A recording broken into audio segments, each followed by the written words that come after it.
प्यारे बच्चों,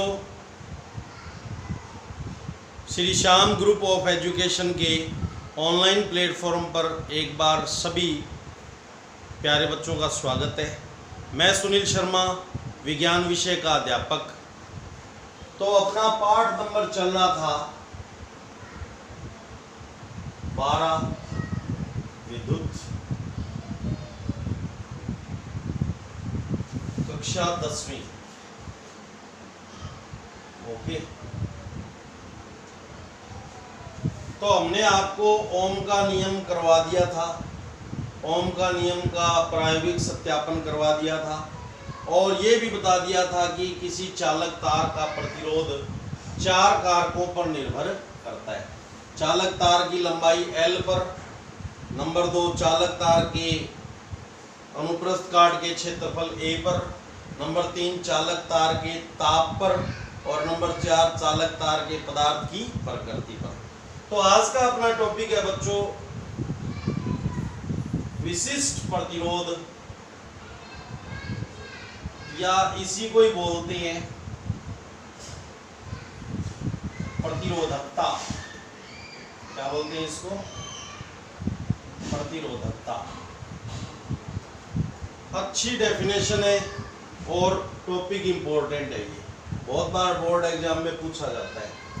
specific resistance बोलते हैं, स्पेसिफिक रेजिस्टेंस। ठीक है, यानी है तो ये रेजिस्टेंस ही, लेकिन एक स्पेशल कंडीशन आएगी कि रेजिस्टेंस ही क्या बन जाएगा? स्पेसिफिक रेजिस्टेंस, यानी विशिष्ट प्रतिरोध, या इसी का एक और नाम क्या होता है? प्रतिरोधकता। तो हमने देखा था कि किसी चालक तार का प्रतिरोध उसकी लंबाई के समानुपाती होता है। किसी चालक तार का प्रतिरोध उसकी लंबाई के क्या होता है? समानुपाती, अर्थात R प्रोपोर्शनल टू L। ये आ गई समीकरण नंबर 1। ठीक है,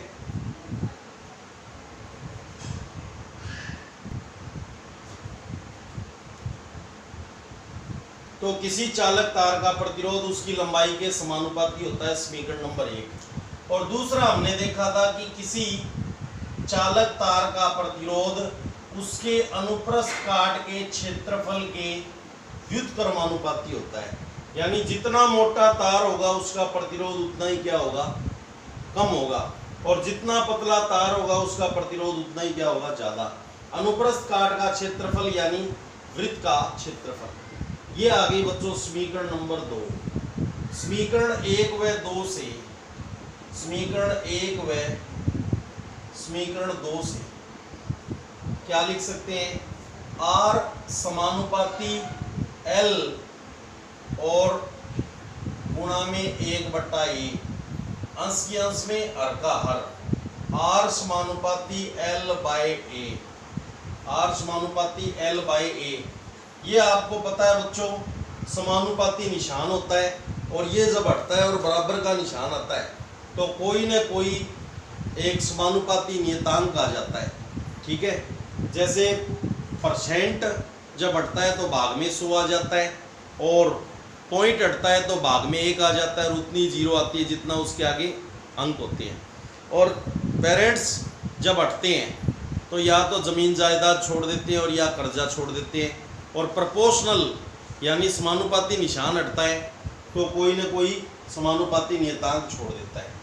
तो R बराबर क्या हो जाएगा? रोहो। इसको क्या बोलते हैं? रोहो। रोहो गुणा L/A, जहाँ पे रोहो यानी ये रोहो का प्रतीक है बच्चों। ठीक है, ये किसका प्रतीक है? रोहो का। रोहो एक समानुपाती नियतांक है, समानुपातिक नियतांक है, जिसे क्या कहते हैं? चालक तार का विशिष्ट प्रतिरोध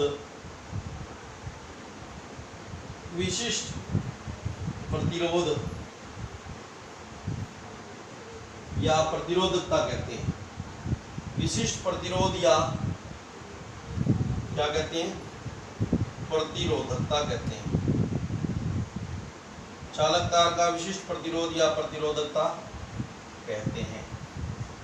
ठीक है बच्चों, तो यहाँ से मैं अब परिभाषा बता रहा हूँ। मतलब ये जो रोहो आता है वो कहाँ से आता है? आर समानुपाती एल बाई ए, समानुपाती का निशान हटेगा तो रोहो आ जाएगा। अब मैं आपको बता देता हूँ विशिष्ट प्रतिरोध या प्रतिरोधकता की परिभाषा। तो इस फॉर्मूले से रोहो बराबर क्या हो जाएगा? ये ए बट्टा एल है, गुणा में है भिन्न। अगर भिन्न गुणा में होती है और उसका पक्षांतरण होता है तो वो क्या हो जाती है? उल्टी हो जाती है, यानी रास्ते में क्या मार जाएगी? पलटा। तो आर गुणा में क्या आ गया? ए बट्टे एल, यानी इसको हम लिख सकते हैं रोहो बराबर, ये इसके बराबर है तो ये भी इसके क्या होगा? बराबर। रोहो बराबर आर गुणा में ए बट्टा एल, ए बट्टा एल। अब मैं आपको बताता हूं बच्चों, ये होता है अनुप्रस्थ काट का क्षेत्रफल यानी ए, ठीक है, और ये होती है चालक तार की लंबाई। ठीक है, तो मैं आपको बाई डायग्राम बता देता हूं कि एक ऐसा चालक तार जिसकी लंबाई तो कितनी हो? 1 मीटर। लंबाई का ऐसा ही मात्रक होता है मीटर। लंबाई तो कितनी होनी चाहिए? 1 मीटर होनी चाहिए। और उसके अनुप्रस्थ काट का क्षेत्रफल यानी ए का मान 1 मीटर स्क्वायर। अगर लंबाई का ऐसा ही मात्रक मीटर है तो अनुप्रस्थ काट के क्षेत्रफल का मात्रक क्या होगा? Metre square. ऐसा ही मात्रक होता है क्षेत्रफल का क्या? Metre square. तो इस फॉर्मूले में आप रख के देखोगे तो रोहो बराबर आर गुणा में 1/1, रोहो बराबर 1/1 गुणा में हो चाहे नहीं हो, तो रोहो बराबर क्या आ गया? आर आ गया। तो उस स्थिति में जो प्रतिरोध है वही क्या कहलाता है? विशिष्ट प्रतिरोध या प्रतिरोधकता। अगर इसकी परिभाषा आ जाए तो आप इस डायग्राम को याद रखेंगे कि एक ऐसा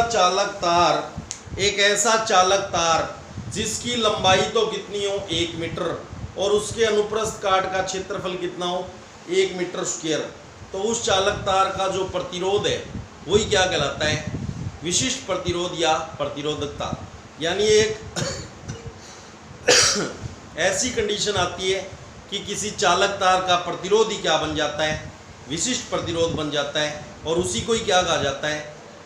प्रतिरोधकता यानी स्पेसिफिक रेजिस्टेंस। ठीक है, तो यदि किसी चालक तार की लंबाई कितनी हो?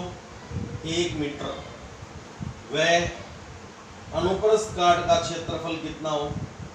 अनुप्रस्थ काट का क्षेत्रफल 1 मीटर स्क्वायर हो, तो उस चालक तार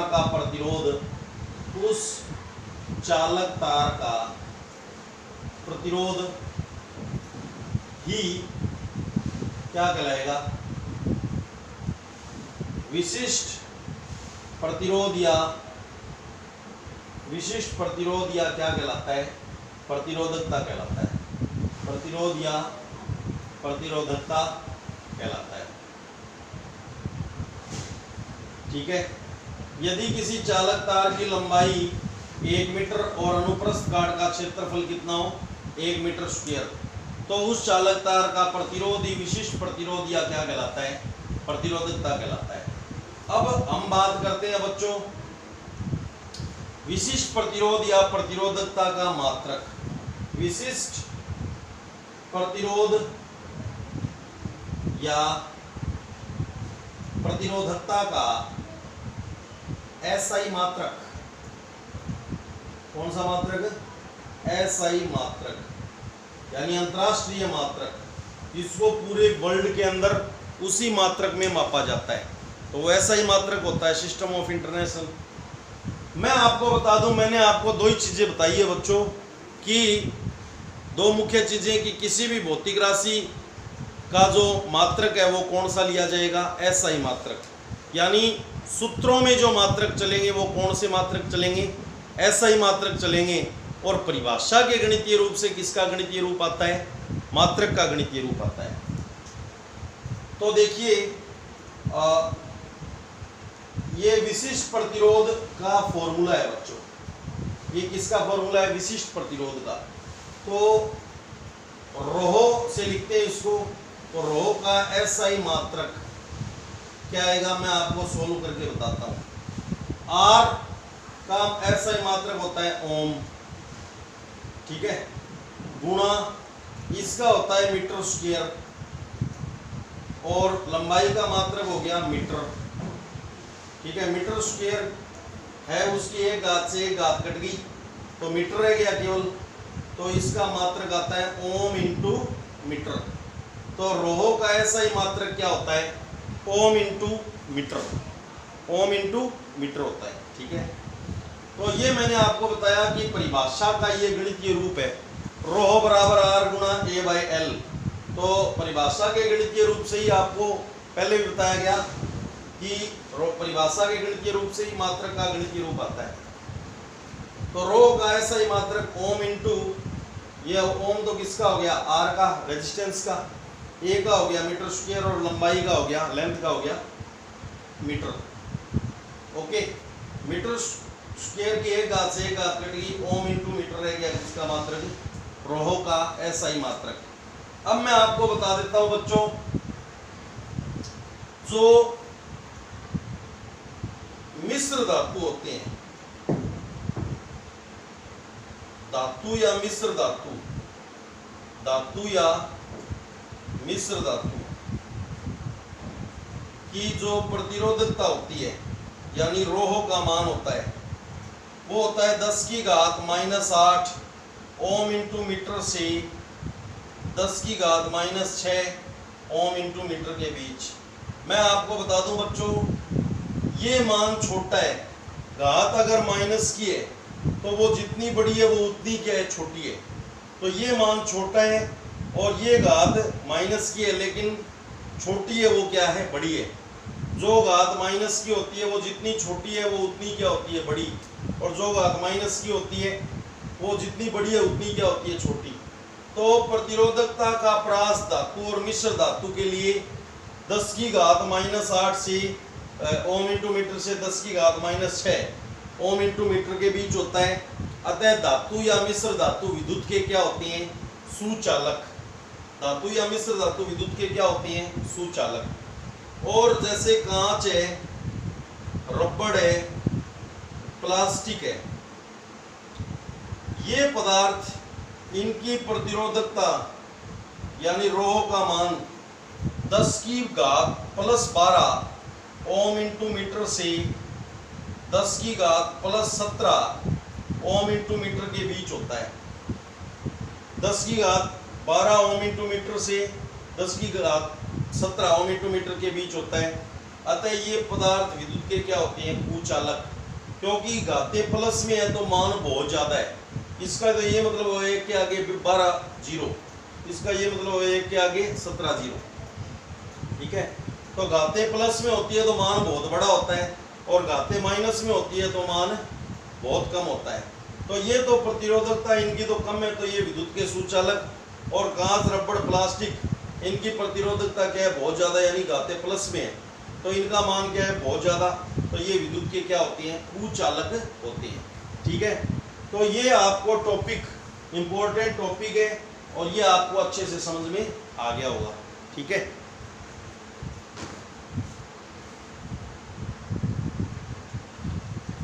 तो आपको कोई पूछे कि धातु या मिश्र धातु की प्रतिरोधकता का प्रास कितना होता है, तो वो होता है 10 की घात -8 ओम इंटू मीटर से, प्रास मतलब रेंज, कि धातु या मिश्र धातु की प्रतिरोधकता का प्रास कितना होता है, तो 10 की घात -8 ओम इंटू मीटर से 10 की घात -6 ओम इंटू मीटर के बीच होता है। और कुचालकों की प्रतिरोधकता का प्रास, कांच, रबड़, प्लास्टिक, इनकी प्रतिरोधकता का प्रास यानी रेंज 10 की घात 12 ओम इंटू मीटर से 10 की घात 17 ओम इंटू मीटर के बीच होता है। अब हम बात करते हैं बच्चों प्रतिरोधों का संयोजन, प्रतिरोधकों का संयोजन। प्रतिरोधक यानी उपकरण हो गए जो प्रतिरोध उत्पन्न करते हैं। तो अलग अलग विद्युत उपकरणों का प्रतिरोध भी क्या होता है, अलग अलग होता है। अलग अलग विद्युत उपकरणों का प्रतिरोध भी क्या होता है, अलग अलग। ठीक है, तो ये एक टॉपिक जो है वो उसको आप अलग अलग विद्युत उपकरणों का प्रतिरोध क्या होता है, अलग अलग। तो इस टॉपिक को आप ओम के नियम से भी समझ सकते हो कि जो वोल्ट मीटर है वहाँ पे हम एक नाइक्रोम का तार लगाएं, वोल्ट मीटर के सिरों के बीच एक विद्युत बल्ब लगाएं या अन्य कोई विद्युत उपकरण लगाएं, और फिर वो सारणी है V और I के मान आएंगे, वहाँ से आप R का मान निकालोगे। तो अलग अलग विद्युत उपकरणों का जो प्रतिरोध है वो क्या आएगा, अलग अलग आएगा। ठीक है, तो ओम के नियम से वहाँ पे हम समझ सकते हैं कि अलग अलग विद्युत उपकरण जो होते हैं उनका प्रतिरोध भी क्या होता है, अलग अलग होता है। ठीक है, अब हम बात कर रहे हैं बच्चों प्रतिरोधकों का संयोजन। प्रतिरोधकों का संयोजन, जो प्रतिरोधकों का संयोजन होता है वो दो प्रकार से होता है। सबसे पहले है बच्चों श्रेणी क्रम संयोजन। कौन सा संयोजन है, श्रेणी क्रम संयोजन। ये टॉपिक भी इंपॉर्टेंट है। ठीक है, जो बोर्ड एग्जाम है उनमें इस पर आधारित क्या आ जाते हैं, न्यूमेरिकल्स आ जाते हैं, या ये 3 नंबर का क्या आ जाता है, टॉपिक आ जाता है। ठीक है, तो श्रेणी क्रम संयोजन और समांतर क्रम संयोजन। बच्चों समांतर क्रम संयोजन का एक और नाम होता है पैरेलल पार्श्व क्रम संयोजन। कौन सा, पार्श्व क्रम संयोजन। ठीक है, श्रेणी क्रम संयोजन और पार्श्व क्रम संयोजन भी कह सकते हो और समांतर क्रम संयोजन भी कह सकते हो। इसको सीरीज कॉम्बिनेशन बोलते हैं, सीरीज कॉम्बिनेशन। क्या बोलते हैं इसको इंग्लिश में, सीरीज कॉम्बिनेशन। ठीक है, और इसको बोलते हैं parallel combination, parallel combination, series combination and parallel combination. तो श्रेणी क्रम संयोजन में ये क्या होता है, कैसे इसका सूत्र आता है, ये बच्चों दो हिसाब से प्रश्न आ सकता है। एक तो अगर एक नंबर में आए तो आपको कैसे लिखना है, क्वेश्चन किस हिसाब से आएगा कि श्रेणी क्रम संयोजन के लिए परिपथ के यानी टोटल सर्किट के तुल्य प्रतिरोध का सूत्र लिखिए, तुल्य प्रतिरोध का सूत्र लिखिए। तो श्रेणी क्रम संयोजन RS, श्रेणी क्रम संयोजन में तुल्य प्रतिरोध को RS से लिखा जाता है, रेजिस्टेंस ऑफ सीरीज कॉम्बिनेशन बोलते हैं इसको। तो श्रेणी क्रम संयोजन में तुल्य प्रतिरोध को किससे लिखा जाएगा, RS से। ठीक है, किससे लिखा जाएगा, RS से।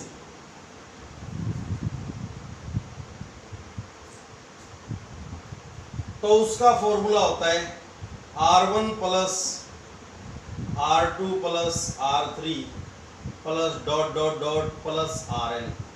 n का मान कुछ भी हो सकता है, जितने आपने तार लिए हैं उतना। ठीक है, यानी श्रेणी क्रम संयोजन में प्रतिरोधकों का योग उस परिपथ के तुल्य प्रतिरोध यानी कुल प्रतिरोध, तुल्य का मतलब क्या होता है, कुल, उस परिपथ के कुल प्रतिरोध के क्या होता है, बराबर होता है। ओके, इसको अगर हिंदी ट्रांसलेट करना चाहें तो श्रेणी क्रम संयोजन में प्रतिरोधकों का योग उस परिपथ के तुल्य प्रतिरोध के क्या होता है, बराबर होता है।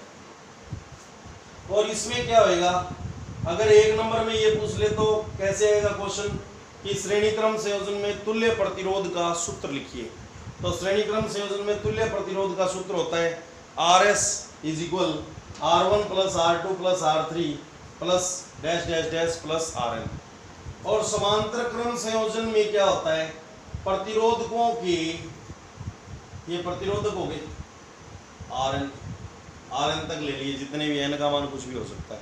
10 तार लिए तो n का मान 10 हो जाएगा, 5 तार लिए तो 5 n का मान 5 हो जाएगा।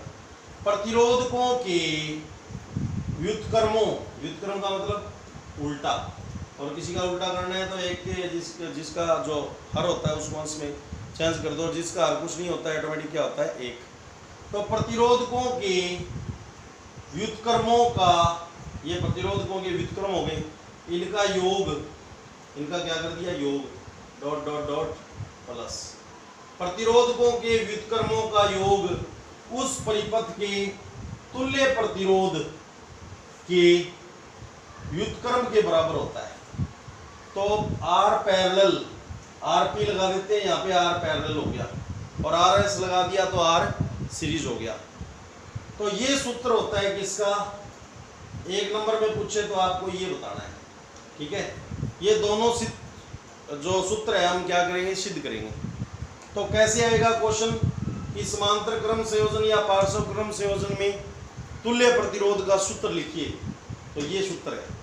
और हिंदी ट्रांसलेट क्या होगा कि समांतर क्रम संयोजन में प्रतिरोधकों के व्युत्क्रमों का योग उस परिपथ के तुल्य प्रतिरोध के क्या होता है, व्युत्क्रम के बराबर होता है, ठीक है।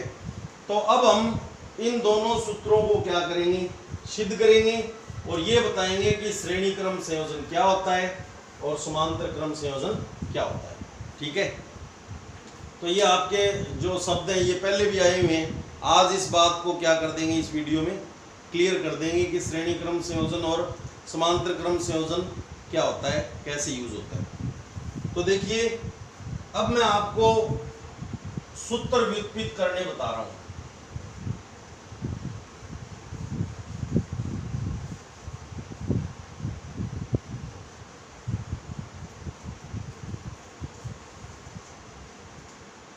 तीन नंबर में क्वेश्चन जो आएगा वो ये आएगा।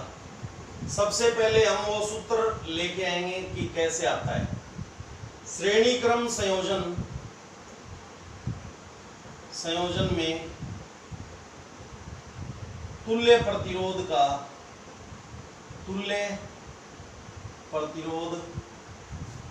सूत्र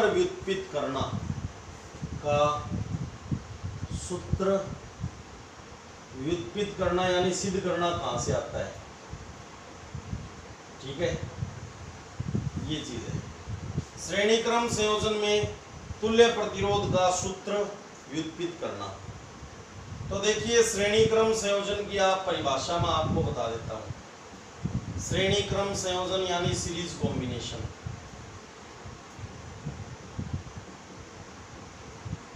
ठीक है। श्रेणी क्रम संयोजन क्या होता है, अगर हम देसी भाषा में देखें तो आपने जो विवाह उत्सवों पे जो लड़ियां लगी होती है, ठीक है, जो दीपावली पे हम जो लड़ियां लगाते हैं उसमें जो बल्ब होते हैं वो क्या होते हैं, एक श्रेणी के रूप में होते हैं, यानी एक कतार के रूप में होते हैं। तो विवाह उत्सवों पे या शादी वगैरह में या दीपावली वगैरह पे कोई त्यौहार में जो अपन विद्युत जो लड़ियां लगाते हैं उनमें जो विद्युत बल्ब लगे होते हैं वो कौन से क्रम में होते हैं, श्रेणी क्रम में होते हैं, ठीक है। या फिर हम जब कपड़े सुखाते हैं तो जिस रस्सी पे कपड़े सुखाएंगे वो सारे कपड़े हम क्या करते हैं, श्रेणी के अंदर सुखा देते हैं, ठीक है। वो कपड़े भी कौन से क्रम में सुखाते हैं, अपने श्रेणी क्रम में, ठीक है। ये तो अपने देसी एग्जाम्पल हो गए। अब हम बात करते हैं श्रेणी क्रम संयोजन होता क्या है कि 3 चालक तार लेते हैं जिनके प्रतिरोध क्रमशः R1, R2 और R3 है, ठीक है।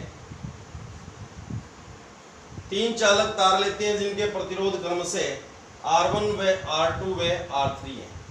तो यदि R1 का शीर्ष, ये शीर्ष है, ये R2 की पूंछ से, ये R2 की क्या है, पूंछ, R1 का शीर्ष R2 की पूंछ से और R2 का शीर्ष R3 की पूंछ से संयोजित किया जाता है, तो यह संयोजन श्रेणी क्रम संयोजन कहलाता है।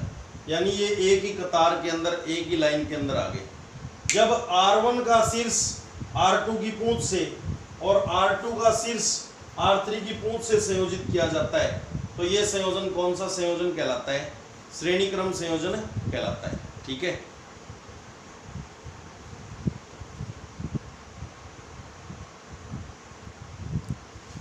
तो देखिए, तीन चालक तार लेते हैं, परिभाषा क्या हो जाएगी? तीन चालक तार लेते हैं, तीन चालक तार लेते हैं जिनके प्रतिरोध क्रमशः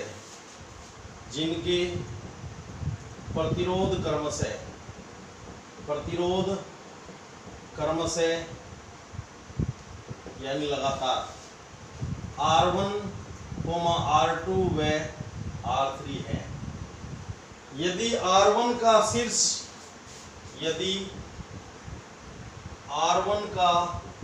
शीर्ष R2 की पूंछ से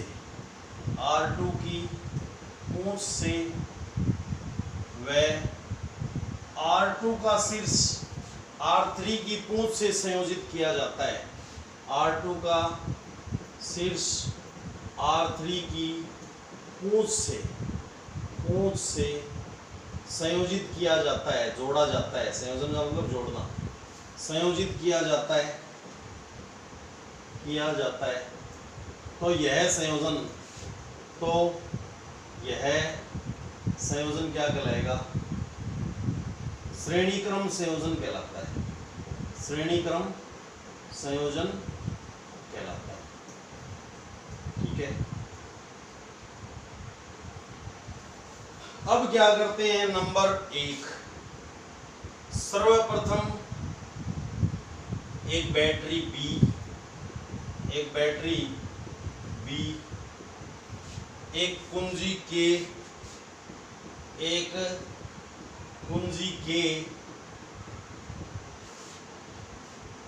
एक एमीटर A, एक वोल्टमीटर V,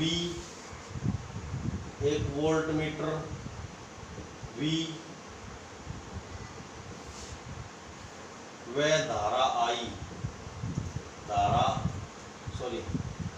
वे कुछ संयोजन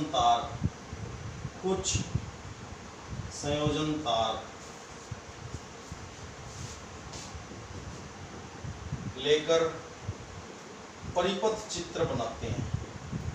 परिपथ चित्र, सर्किट डायग्राम, परिपथ चित्र बनाते हैं जैसा कि चित्र में दिखाया गया है, जैसा कि चित्र में दिखाया गया है। ठीक है, तो सबसे पहले आपको सर्किट डायग्राम यानी परिपथ चित्र तैयार करना है। तो मैं आपको बता दूं कि ये 3 सेलों की हमने एक बैटरी ले ली, प्लस एंड माइनस, यहाँ पे कुंजी K ले ली। ठीक है, यहाँ पे बैटरी के प्लस से एमीटर का प्लस, ये श्रेणी क्रम में हो गया, क्योंकि यदि हम इसको पकड़ के ऐसे खींचेंगे, खोलेंगे, तो एमीटर, बैटरी और कुंजी K एक ही सीध में आ जाएंगे, तो ये श्रेणी क्रम में जुड़ता है एमीटर, इसका प्रतिरोध कम होता है। ठीक है, और यहाँ पे समांतर क्रम में वोल्टमीटर जोड़ दिया, एमीटर के माइनस से वोल्टमीटर का प्लस। ठीक है, और ये संयोजन तार हो गए।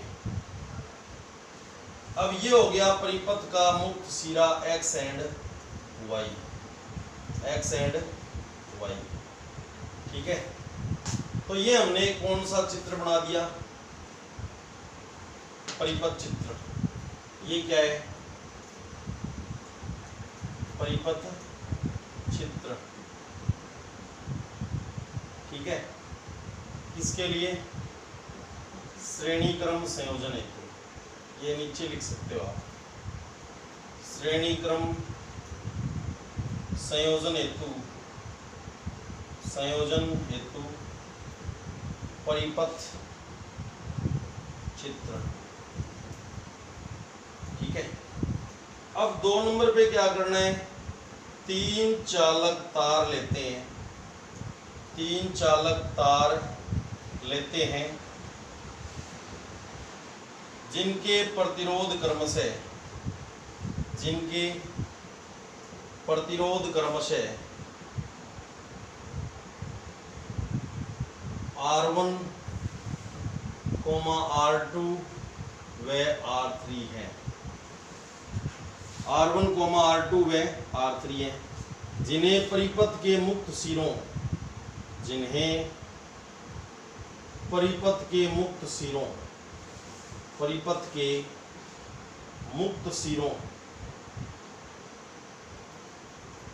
x व y के बीच श्रेणी क्रम में संयोजित करते हैं।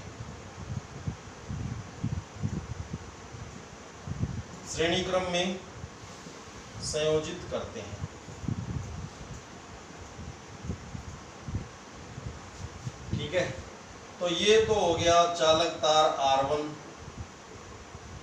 ये हो गया चालक तार R2 यहां से यहां तक, और ये हो गया चालक तार R3। ठीक है, अब मैं आपको एक बहुत ही इंपॉर्टेंट चीज बता रहा हूं। जैसे ही हमने विद्युत धारा यहां से ये कुंजी के लगाकर विद्युत धारा प्रवाहित की, तो धारा जो आई है वो तो प्रत्येक चालक तार में क्या रहेगी, समान। लेकिन जो बैटरी है विभवांतर प्रदान करती है, वो विभवांतर 3 भागों में बंट जाएगा। इस चालक तार R1 के R1 है, R1 के सिरों पर विभवांतर V1 हो गया, R2 के सिरों पर विभवांतर होगा V2 और R3 के सिरों पर विभवांतर होगा V3। ठीक है, और तुल्य विभवांतर यानी टोटल विभवांतर है V। तो ये बात आपको याद रखनी पड़ेगी। श्रेणी क्रम संयोजन में जो धारा आई है वो तो क्या रहती है, समान रहती है, लेकिन जो विभवांतर है वो 3 भागों में क्या हो जाता है, बंट जाता है। यानी जितनी बैटरी की वोल्टेज है, बैटरी आपको बताया हुआ है वो युक्ति जो चालक के सिरों पर क्या उत्पन्न करती है, विभवांतर उत्पन्न करती है। तो ये जो वोल्टेज है ये 3 भागों में बंट जाएगा। तो R1 के सिरों पर उत्पन्न विभवांतर V1 हो गया, और R2 के सिरों पर उत्पन्न विभवांतर V2 और R3 के सिरों पर उत्पन्न विभवांतर V3। तो हम जानते हैं, संयोजित कर दिया हमने, हम जानते हैं कि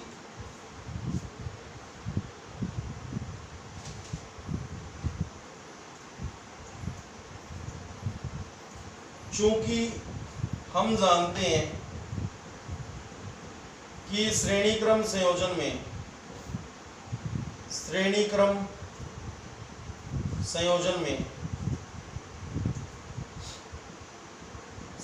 में विद्युत धारा I का मान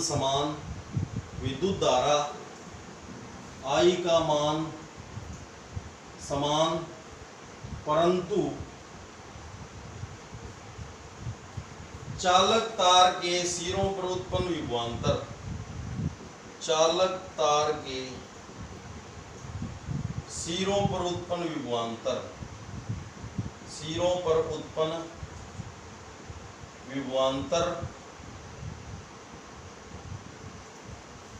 का मान भिन्न होता है। का मान क्या होता है, भिन्न होता है। ओके,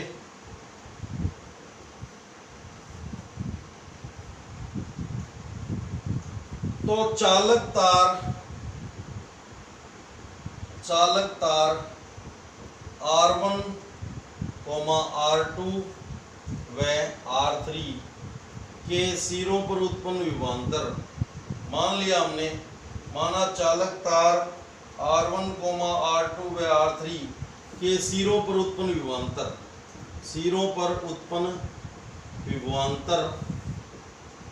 विभवांतर क्रमशः V1, V2, V3 है। ठीक है, अब देखिए जो चीज चेंज होती है उसी को ही लेके अपन चलते हैं। तो ओम के नियम से हम क्या जानते हैं, ओम के नियम से अब V का मान निकालेंगे हम। ओम के नियम से क्या जानते हो, V बराबर क्या होता है IR, यानी कोई भी चालक तार होता है उसके सिरों पर उत्पन्न विभवांतर, उसमें बहने वाली धारा I और उसके प्रतिरोध के गुणनफल के क्या होता है बराबर। ये ओम के नियम से हम जानते हैं। तो जो चीज चेंज होती है उसी को ही लेके चलते हैं। तो यहाँ पे चेंज कौन हो रहा है, विभवांतर। तो देखिए चालक तार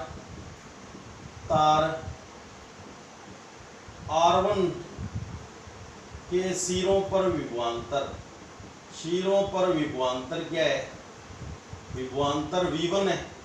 तो V1 बराबर उसमें बहने वाली धारा क्या है I और उसका प्रतिरोध क्या है R1।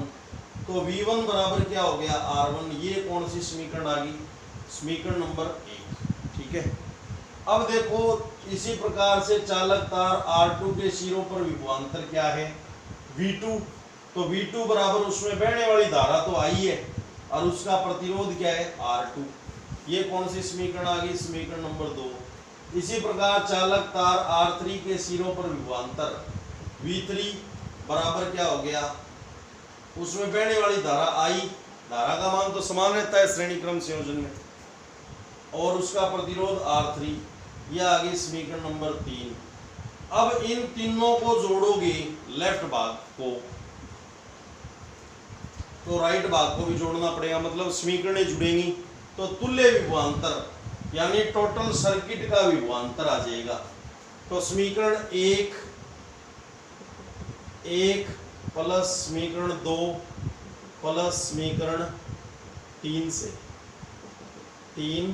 से क्या हो जाएगा, V1 plus V2 plus V3। जब भी समीकरणें जुड़ती हैं तो लेफ्ट लेफ्ट जुड़ते हैं और राइट राइट जुड़ते हैं। ठीक है, ये बाद का पोर्शन हो गया। बराबर राइट राइट जुड़ के IR1 plus IR2 plus IR3। Okay, अब ये जो तुल्य विभवांतर क्या है, टोटल विभवांतर V है, जो कि कितने भागों में बंटा है, 3 भागों में। तो V1 plus V2 plus V3 ये जुड़ करके क्या हो जाएगा V। चूंकि V क्या है, तुल्य विभवांतर है, टोटल विभवांतर IR1 plus IR2 plus IR3। चूंकि V क्या है, तुल्य विभवांतर यानी परिपथ का टोटल विभवांतर, V क्या है, तुल्य विभवांतर है। ठीक है, अब देखो V का मान I और R के पदों में है, तो तुल्य विभवांतर की जगह हम तुल्य धारा यानी टोटल सर्किट की धारा, और V बराबर IR फॉर्मूला होता है, तो V की जगह हम क्या लिख सकते हैं IR, यानी तुल्य धारा टोटल धारा गुणा टोटल प्रतिरोध। तो IR लिख दिया हमने। यहां से हम I क्या ले लेंगे, कॉमन, पहले ही ले लो, चाहे I कॉमन आ रहा है, और कॉमन लेने से कोई चीज क्या नहीं होती, हार्ड नहीं होती। 3 पदों से I आ गया common, R1 plus R2 plus R3। Okay, R1 plus R2 plus R3। अब I से I क्या हो जाएगा, कट जाएगा। ओम के नियम से जानते हो ना, V बराबर IR होता है, इसलिए V की जगह IR लिख दिया। ओम के नियम से क्या जानते हो, V बराबर IR होता है, यानी टोटल विभवांतर बराबर टोटल धारा गुणा टोटल प्रतिरोध। तो अंश से अंश कट जाता है, हर से हर कट जाता है, लेकिन एक ही पद होना चाहिए। यहाँ पे भी एक ही पद है और ये भी एक ही पद है, क्योंकि ब्रैकेट वाले प्लस माइनस को गिना नहीं जाता। पदों की संख्या प्लस व माइनस के निशानों की संख्या, या ये गुणा में है, इधर आएगा तो भाग में आएगा, इधर आएगा तो भाग में, I से I कट जाएगा। तो हम डायरेक्ट भी काट सकते हैं, अंश से अंश कट जाता है, हर से हर कट जाता है, लेकिन बीच में कोई प्लस माइनस की व्याधि नहीं होनी चाहिए। तो R बराबर आ गया R1 plus R2 plus R3। R बराबर क्या आ गया R1 plus R2 plus R3। अब चूंकि श्रेणी क्रम संयोजन है तो R के पैरों में क्या लगा देंगे, S लगा देंगे। नीचे क्या लिखेंगे, चूंकि श्रेणी क्रम संयोजन है।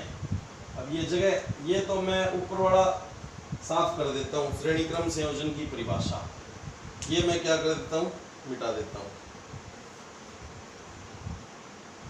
यहाँ पे मैं थोड़ी जगह निकाल लूंगा, ठीक है, थोड़ी सी मेरे को चाहिए जगह।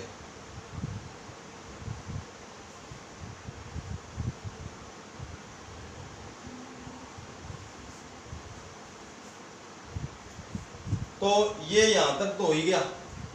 अब चूंकि कौन सा संयोजन है, श्रेणी क्रम संयोजन है, श्रेणी क्रम संयोजन है तो R के पैरों में क्या लगा देंगे, S, R1 plus R2 plus R3।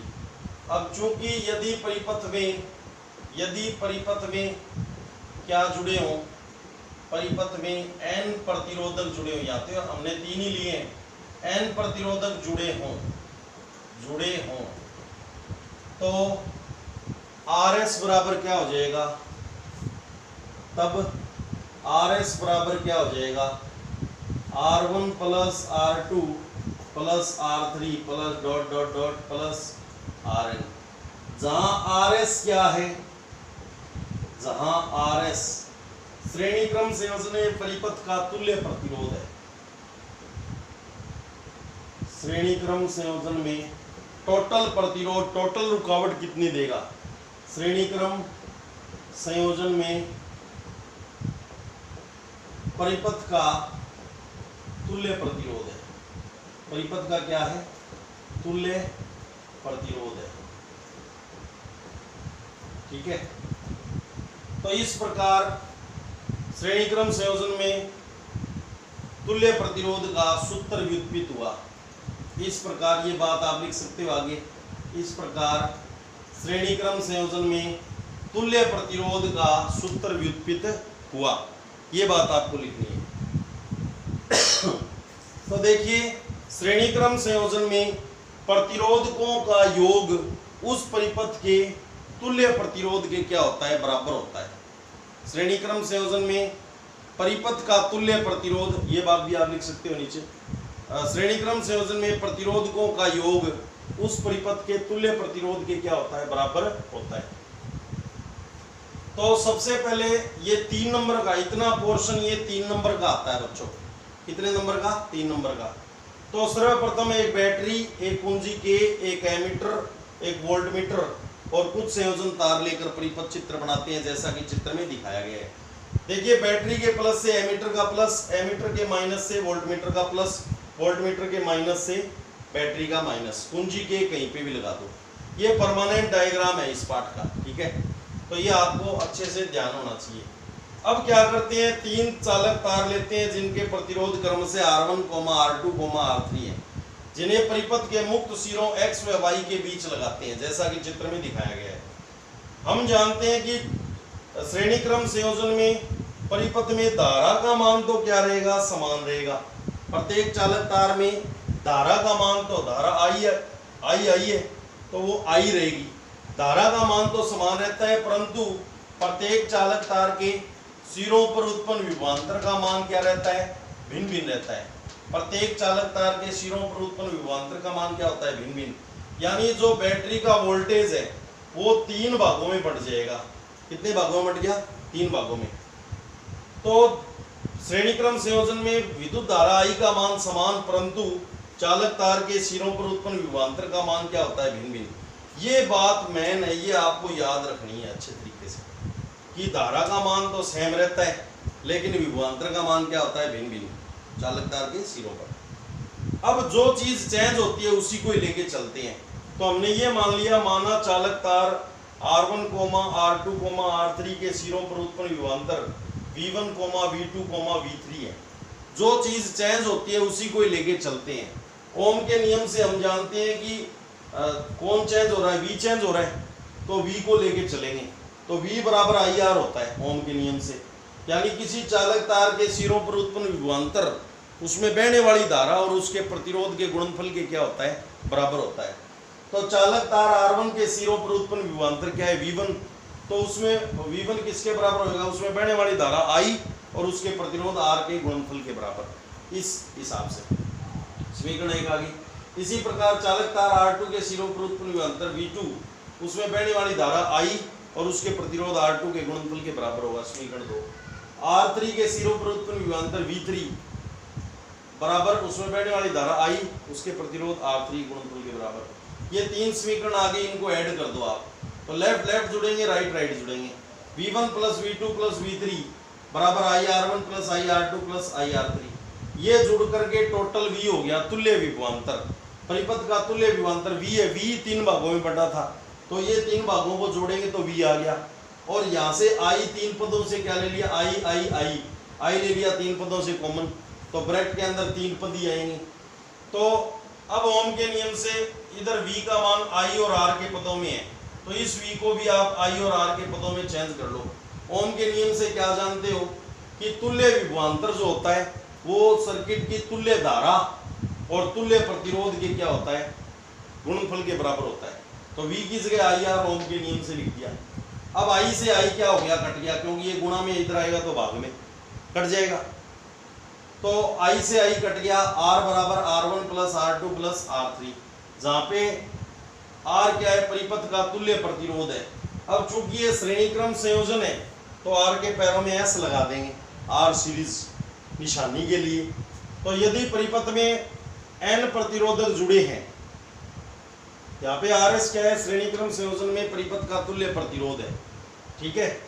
तो यदि परिपथ में ये, तो हमने 3 ही चालक तार लिए, कितने भी ले सकते हैं, N चालक तार ले ले तो क्या होगा, तब यदि परिपथ में N प्रतिरोधक जुड़े तो RS बराबर R1 plus R2 plus R3 plus dash dash dash plus RN, जहाँ पे RS क्या है, श्रेणी क्रम संयोजन में परिपथ का तुल्य प्रतिरोध है।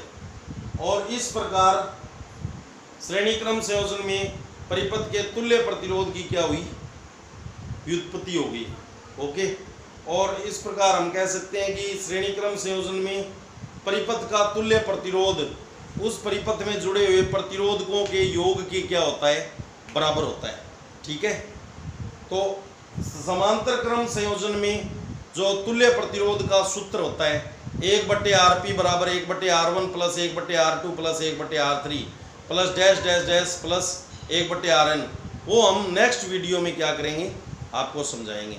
उसके बाद में इन दोनों सूत्रों पे आधारित न्यूमेरिकल आपको करवाएंगे। तो आज के लिए इतना ही काफ़ी है। धन्यवाद।